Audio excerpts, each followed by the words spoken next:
Hello friends, કેમ છો તમે બધા? આશા રાખું છું કે તમે બધા મજામાં હશો, મોજમાં હશો. તો ચાલો શરૂઆત કરીએ. પહેલો પ્રશ્ન છે, બેંકનો અર્થ આપો. બેંક એટલે માંગવામાં આવે એટલે તરત જ નાણાં પરત કરવાની શરતે, ધિરાણ કરવાના હેતુથી લોકોની બચતો એકત્રિત કરતી સંસ્થા છે ભાઈ. તો આ બેંકની વ્યાખ્યા. તમને એ યાદ ન હોય તો બેન્કિંગની સેવા આપતી સંસ્થાને, બરાબર, બેન્કિંગની સેવા આપતી સંસ્થાને બેંક કહેવાય. આ પણ યાદ રાખી શકો છો. વેપારી બેંકનો અર્થ આપવાનો છે ભાઈ.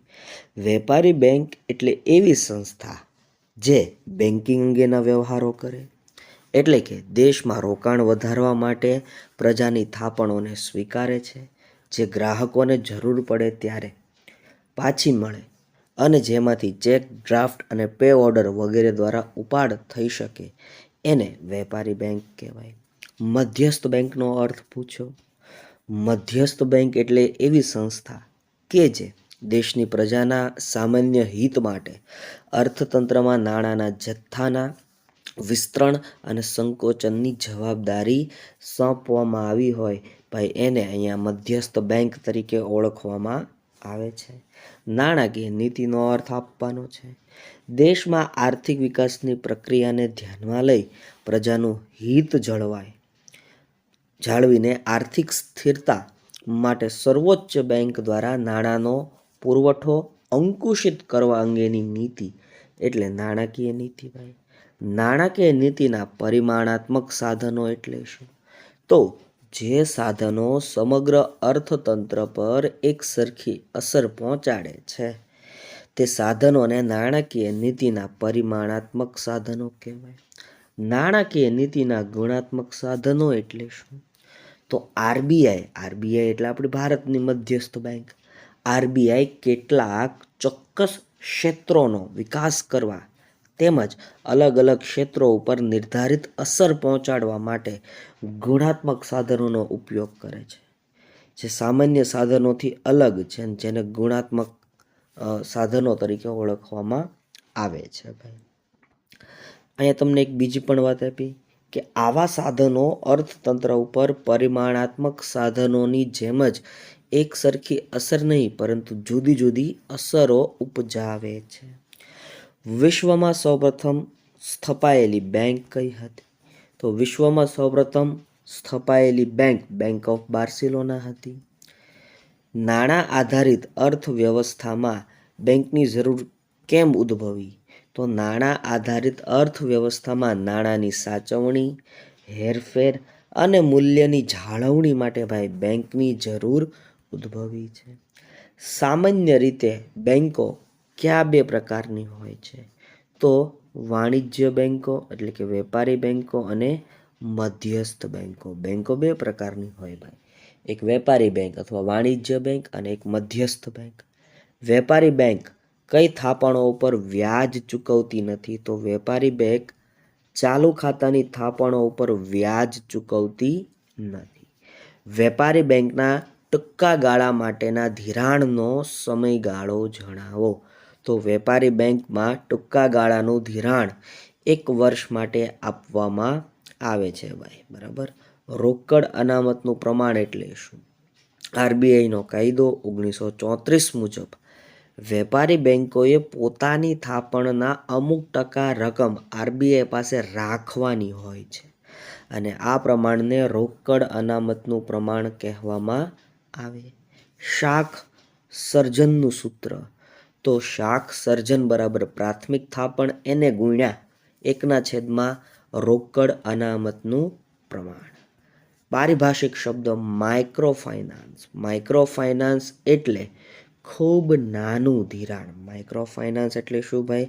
ખૂબ એટલે ખૂબ નાનું ધિરાણ. Core system. તો કોર સિસ્ટમનું ફૂલ ફોર્મ થાય centralise online real time exchange. Demat ખાતું એટલે શું? બરાબર, ડિબેન્ચર વગેરેનું ઇલેક્ટ્રોનિક ખાતું ભાઈ. ડિબેન્ચર અથવા શેર હોય અને તમે ઇલેક્ટ્રોનિક સ્વરૂપે જેમાં સાચવી શકો એ ડીમેટ ખાતું ભાઈ. ભારતની મધ્યસ્થ બેંક બીજા કયા નામથી ઓળખાય? તો એને મધ્યસ્થ બેંક તો કહેવાય જ છે, પણ એપેક્સ બેંક કહેવાય, બેંકોની બેંક કઈ કહેવાય. આરબીઆઈની સ્થાપના 1 એપ્રિલ 1935ના રોજ. આરબીઆઈનું રાષ્ટ્રીયકરણ 1 જાન્યુઆરી 1949ના રોજ. હાલના સમયમાં પ્રધાનમંત્રી જનધન યોજનાનું સંચાલન કોણ કરે? તો હાલના સમયમાં પ્રધાનમંત્રી જનધન યોજનાનું સંચાલન reserve bank of India RBI દ્વારા કરવામાં આવે છે.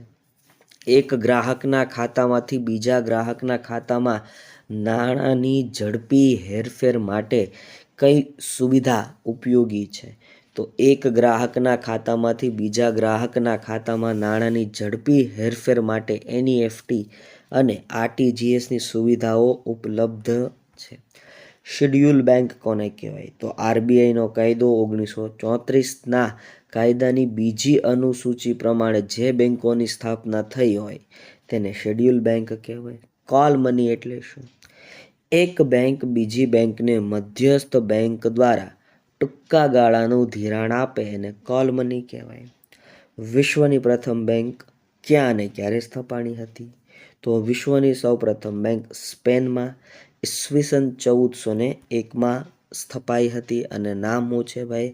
Bank of Barcelona. વેપારી બેંકનું મુખ્ય કાર્ય જણાવો. તો શાખ સર્જન કરવું એ વેપારી બેંકનું મુખ્ય કાર્ય છે. થાપણોના પ્રકાર કેટલા? તો થાપણોના મુખ્ય 3 પ્રકાર, પણ અહીંયા 4 પ્રકાર તમને આપ્યા છે ભાઈ. ચાલુ ખાતાની થાપણ, બચત ખાતાની થાપણ જેમાં પેટા પ્રકારમાં રિકરિંગ ખાતું આવે, અને લાંબા ગાળાની થાપણ એટલે કે ફિક્સ ડિપોઝિટ. ફરતા નાણાંનું મૂલ્ય કેવું હોય? તો ફરતા નાણાંનું મૂલ્ય હંમેશા વધુ રહે છે. કયા પ્રકારની થાપણો પર વધુ વ્યાજ મળે છે? તો લાંબા ગાળાની એટલે કે એફડી હોય, બરોબર, ફિક્સ ડિપોઝિટ્સ હોય, બરોબર, ત્યાં તમને વધારે વ્યાજ મળે છે. લાંબા ગાળાના ધિરાણની મુદત, તો લાંબા ગાળાના ધિરાણની મુદત 5 વર્ષથી લઈને 15 વર્ષ સુધી જોવા મળે છે. મોંઘા નાણાંની નીતિ એટલે શું? તો બેંક રેટ ખૂબ ઊંચો રાખવાની નીતિને મોંઘા નાણાંની નીતિ કહેવાય. CRR એટલે કે કેશ રિઝર્વ રેશિયોનો મુખ્ય હેતુ શું છે? તો કેશ રિઝર્વ રેશિયોનો મુખ્ય હેતુ બેન્કિંગ વ્યવસ્થા માટે પૂરતા પ્રમાણમાં રોકડા નાણાં મળી રહે તે માટેનો છે. ધિરાણનું માર્જિન એટલે શું? ધિરાણ લેનારને બાંહેધરી પેટે બતાવેલી મિલકતના અમુક ટકા કે માગેલી લોનના અમુક જ ટકા જેટલી રકમનું ધિરાણ મેળવી શકે છે. આ ટકાવારીને ધિરાણનું માર્જિન કહેવાય છે. હાલો, ભેદ પારખું વ્યાજ દરની નીતિ એટલે શું? આરબીઆઈ અલગ અલગ પ્રકારના ધિરાણ માટે અલગ અલગ વ્યાજના દર રાખવાની પદ્ધતિ સૂચવે છે, જેને ભેદ પારખું અથવા ભેદભાવયુક્ત વ્યાજ દરની નીતિ કહેવાય છે. આરપી કેન્ટના મતે મધ્યસ્થ બેંકની વ્યાખ્યા. તો આરપી કેન્ટના મતે મધ્યસ્થ બેંક એટલે એવી બેંક, એવી સંસ્થા કે જે દેશની પ્રજાને સામાન્ય હિત માટે અર્થતંત્રમાં નાણાંના જથ્થાના વિસ્તરણ અને સંકોચનની જવાબદારી સોંપવામાં આવી હોય. આરબીઆઈનું પૂરું નામ રિઝર્વ બેંક ઓફ ઇન્ડિયા. એનઈએફટીનું પૂરું નામ નેશનલ ઇલેક્ટ્રોનિક ફંડ ટ્રાન્સફર. એટીએમનું પૂરું નામ ઓટોમેટેડ ટેલર મશીન. એફડીનું પૂરું નામ ફિક્સ ડિપોઝિટ. એસએલઆરનું પૂરું નામ સ્ટેચ્યુટરી લિક્વિડેટરી રેશિયો. ઓડીનું પૂરું નામ ઓવરડ્રાફ્ટ, બરાબર. CRRનું પૂરું નામ કેશ રિઝર્વ રેશિયો. આરટીજીએસનું પૂરું નામ રિયલ ટાઈમ ગ્રોસ સેટલમેન્ટ.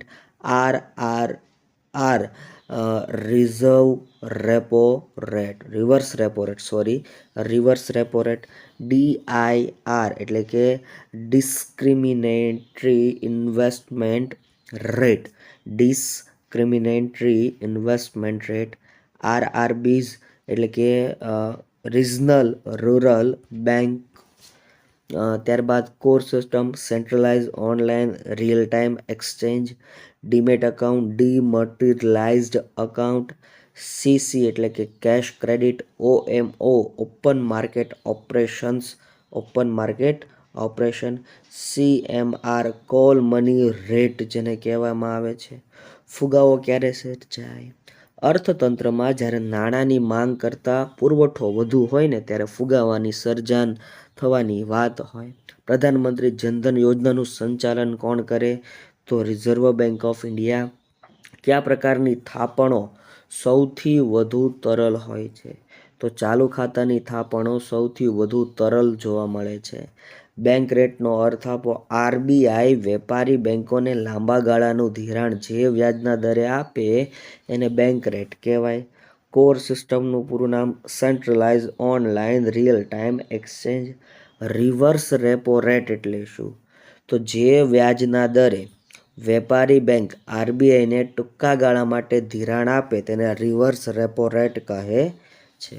વિશ્વની સૌપ્રથમ સ્થપાયેલી બેંકનું નામ. વિશ્વની સૌપ્રથમ સ્થપાયેલી બેંકનું નામ બેંક ઓફ બાર્સિલોના. નાણાકીય નીતિનો અર્થ દેશના આર્થિક વિકાસની પ્રક્રિયાને ધ્યાનમાં લઈ પ્રજાનું હિત જાળવીને આર્થિક સ્થિરતા માટે સર્વોચ્ચ બેંક દ્વારા નાણાંનો પુરવઠો અંકુશિત કરવા અંગેની નીતિ એટલે નાણાકીય નીતિ. નાણાકીય નીતિના ગુણાત્મક સાધનો. તો આપણે નાણાકીય નીતિના ગુણાત્મક સાધનો જોઈ ચૂક્યા છીએ. શાક સર્જનનું સૂત્ર પણ જોઈ ચૂક્યા છીએ. પ્રાથમિક થાપણ એને ગુણ્યા 1/, રોકડ અનામતનું પ્રમાણ. બેંકનો અર્થ બેંક એટલે માંગવામાં આવે એટલે તરત જ નાણાં પરત કરવાની શરતે ધિરાણ કરવાના હેતુથી બચતોને એકત્રિત કરતી સંસ્થા છે ભાઈ. RBIનું રાષ્ટ્રીયકરણ 1 જાન્યુઆરી 1949. ભારતમાં ચલણી સિક્કા કોણ બહાર પાડે? તો ભારત સરકારનું નાણાં ખાતું ચલણી સિક્કા અને ₹1ની નોટ બહાર પાડે છે. RBIની સ્થાપના ક્યારે થઈ? 1 એપ્રિલ 1935. રેપો રેટની વ્યાખ્યા. જે વ્યાજ દરે RBI વેપારી બેંકોને ટૂંકા ગાળા માટે નાણાં આપે તેને રેપો રેટ કહે છે. રોકડ અનામતનું પ્રમાણ એટલે શું? RBIનો કાયદો 1934 મુજબ વેપારી બેંકો પોતાની થાપણોના અમુક ટકા રકમ RBI પાસે રાખવાની હોય છે. આ પ્રમાણને રોકડ અનામતનું પ્રમાણ કહેવામાં આવે છે. RTGSનું પૂરું નામ રિયલ ટાઈમ ગ્રોસ સેટલમેન્ટ.